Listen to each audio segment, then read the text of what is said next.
Okay, thank you for that. Should I start? Yes, absolutely. I'm trying to recover, maybe. Hopefully I will take a little less time so that we can recover. So this presentation is about the new component, the AI Data Advisor, and it's supposed to explain a little bit our strategy about using AI and machine learning technology in our product, why we are doing that, what's the purpose. So this is a very general slide, including some Gartner materials. Basically, it says that given the large quantity of data that are available to monitor the IT environment in a modern context, and also the applications data and so on, AIOps tools are basically needed to apply AI intelligence because to all this enormous quantity of data, because this data cannot be analyzed, manually by humans. So that's mostly the point of AIOps in general. So there are basically the most important AIOps tool are domain agnostic, which means that they are general purpose. And for example, we have Watson AIOps, that is a general purpose AIOps tool. But then there are some specific scenarios that are more related to the domain of the single product or application. And in that case, it can make sense to have some specific features about it into the product. So what I'm trying to say is that we are not trying to become an AIOps tool. We have no intention, that's not our job. But there are specific scenarios that if we implement them with AI technology into the product, we can add value to the way you work with the product. So that's the intention. No basic ideas different from that. So currently we do have already a few examples of this technology in the product. Basically, there is an algorithm based on machine learning to predict job estimated duration. I'm not sure that this feature has had a lot of success, a lot of people using it, but that's already something that we have in the product, and then it's also used by the What If facility, the What If feature. We have some analytics available, so we start from some value of this kind already available into the product. We have, let's say, analyzed basically 4 kind of scenarios for now and the future. The first one, we did implement it in version 10.1. So we're talking about, and this is, I will go with more details into that, and it's about anomaly detection and identification of patterns. But other scenarios that we are considering for the future releases are noise reduction, so the possibility to apply AI intelligence to reduce false alarms and to prioritize issues that depends, from job events and something like that. So like giving a customer a list of priorities on how the issues they have to fix, prioritized so that they can be an easier management of that. Then we are talking about also providing some elements of root cause analysis and perhaps also suggestions on how to fix, for example, a job error based on historical data. We are always trying to get information from historical data and provide that as some kind of a help to the operators. Last point would be also to use AI intelligence to prefill or suggest values when you define something in the workload designer. So these are the fields that we see, the areas where we could use this technology. And it's all about enhancing the operational experience with the product or the way you work with the product. So now for version 10.1, we have worked on the first scenario. And we delivered a new component. It's called AI Data Advisory. Also, this is part of the content of the product with no extra charge, of course. It's based on a technology, based on an open source technologies that is called Prophet. It's coming from the Facebook's core data science team. It includes big data, machine learning, and analytics. The idea is to perform anomaly detection and alerting and provide a specific historical data analysis UI for jobs and workstations. So you will see also this area of improvement in our product called AI Augmented Automation. Maybe it sounds very well, but it's simply applying AI intelligence and basically on the historical workload execution data. This we have, of course, had interactions with customers to define this new component. So I think I can skip this one and go a little bit more into details.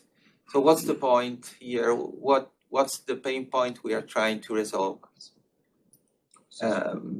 We want to answer to the question, you're looking at your dashboards, you're looking at the workload execution, and you wonder, is this going normal or is there any anomaly?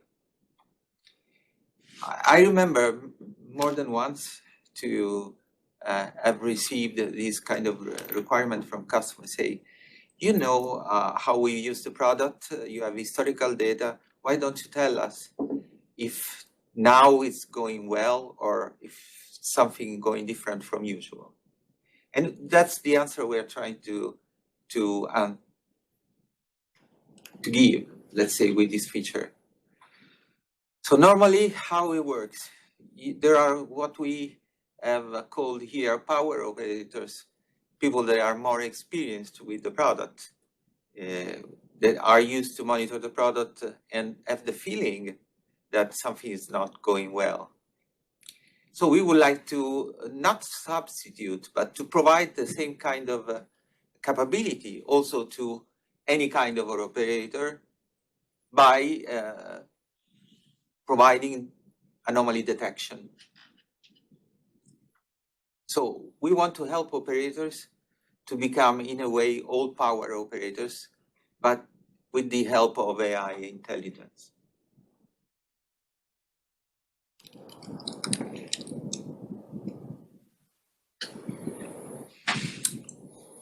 So what this component does is detects anomalies.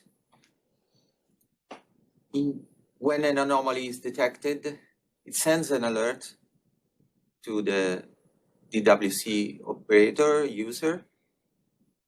And at that point, the user can decide to start the UI of this component, to launch it from the DWC and get historical data analysis, analytics on historical data. In this way, we hope that they can identify where the problem is and perhaps do some actions that can prevent the anomaly to become a real problem. It's about minimizing operational risk.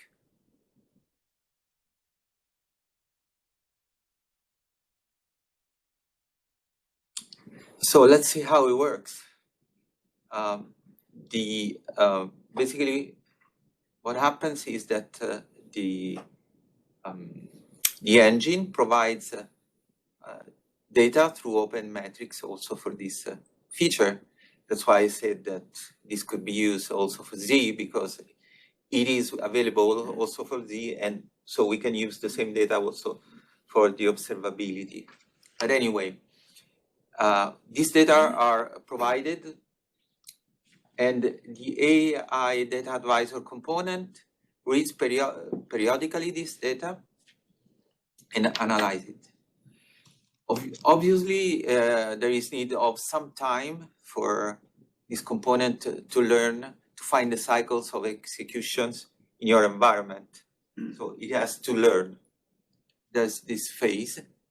After that, I mean, it already immediately starts to analyze this data and provide alerts if detects an anomaly. But obviously, this will become more efficient after some times, so that the AI component knows what is the expected behavior of the workload execution at that specific moment. So learning that, it can more accurately detect anomalies. So once the anomaly is detected, this clear alert, and then we have this analytics UI that provides information, charts. A few information about the support and deployment. So you need, obviously this is a new component, you need everything at 10.1 level to use it. There are a number of KPIs that are used. So jobs in plan grouped by job status, jobs in plan by workstation grouped by status, total jobs in plan, the size of the message file queues. This is only for distributed. Job history based information. So based on the start and the end and the duration of the job. So these are the KPIs that are used to perform the analysis. And then there are also here some detailed information on when something is considered an anomaly and the alert is sent to the user.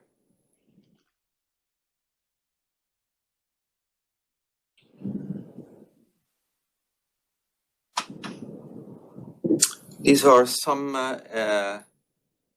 technical information as well. Consider that the AI Data Advisor component is deployed on a container. So it's just available on a container. So you need to reserve somewhere a dedicated, virtual machine where you can deploy this container. Obviously, it requires some, storage and some resources. It's a set of containers, isn't it? Yes, there's about 8, isn't there? Yeah.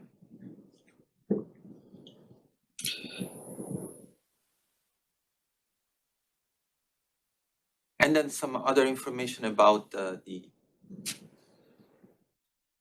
globalization. There are 11 languages supported, just like Workload Automation. Installation is supported only on Docker, including Linux for Z. And the data storage is based on Elasticsearch, which is anyway an open source. So, yeah, I believe that's basically all for more information about this feature. Do you have any questions, feedback? Do you see it useful? You think you will never going to use it? Well, what's your opinion? I'm not sure about the detection bit, how that works exactly. So how the anomaly is detected? The anomaly detection. So basically the idea is for any metrics, you have a current value and you have the history. So based on the history, you can forecast the current value and you can compare the current value with the forecasted one. So the forecast will include all periodicity. So if there is any trend that is weekly trend, monthly trend, or related about specific days, so you can have some special days that occurs in your production. And so consider all of that, the forecast, there is a forecast for today. If the current, or for that time today, if the current value is too different from this forecast, probably there is something anomaly running in the environment. You provided data, let's say for a parameter, and you're looking at a range of values of max and min. Yeah, basically all the metrics most of the metrics that we expose in open metrics that we saw before, with AIDA, we also create a forecast so that we can compare the current value with the forecast. And so identifying that way if the current value is normal or not. Because that's usually the question. So is it running normally? But normally means something different depending on when you are checking that value.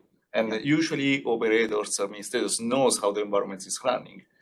Here the attempt is to have something using machine learning to automatically learn how the environment is behaving, and so predict how it's expected that is running currently, and see if it's currently actually running that way. Does it depend on any other user input other than just providing that data? No, the data are got automatically, so you are not providing that. The only input is for the special days. So if you don't want just to base the prediction on the month day, the weekday, but I don't know, there is a Black Friday that can be a special in with some special behavior that you do not have during all the other days. So it's like an exception. Yes. Yeah. And the other point is that you can configure the component to monitor the whole workload or select individual jobs. So you can do it not for all the jobs, but just for the most important in your environment. If you're installing on Kubernetes, would you put AIDA in the same namespace as your master or a separate namespace? It's fine, the same one. Okay. But AIDA can connect to multiple masters. Yep. Yeah, so you can decide. So there's no limitation on that. So it's just up to you, but it's fine both ways, with a separate namespace or the same one. Okay. So if you have multiple masters, then it's better to have it in a separate namespace. Yeah. Okay. Thank you. Okay. If there are no more further questions, I'm done. Mark, with I that. go on. Oh, yes. Does it not come with does AIDA not just come with the 10.1 AWS main product? Is it something you have to install in a container environment? Can it just go on a normal OS premise server, Linux server? Yeah. No, it has to be on containers. It's on containers. Just AIDA should be on containers. So, but you can have a dedicated additional VMs with Docker, just Docker, not Kubernetes, and use Docker Compose to deploy these additional components. Okay, so if I don't currently use containers for AWS, I will have to look into Containers for those run components. Yes. No. This is only for this component. So Yes. you don't need to have the whole product containerized. So AWS can still be a standard on-premise installation. Just those components are deployed in this way, and that will simplify a lot of the deployment. So I understand that there is a prerequisite on getting Docker installed on the machine, so that can be the issue, but It's quite common right now.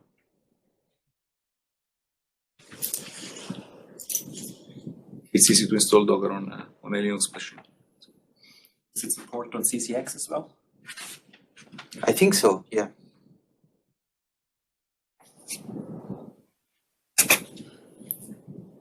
Okay. Okay, thank you.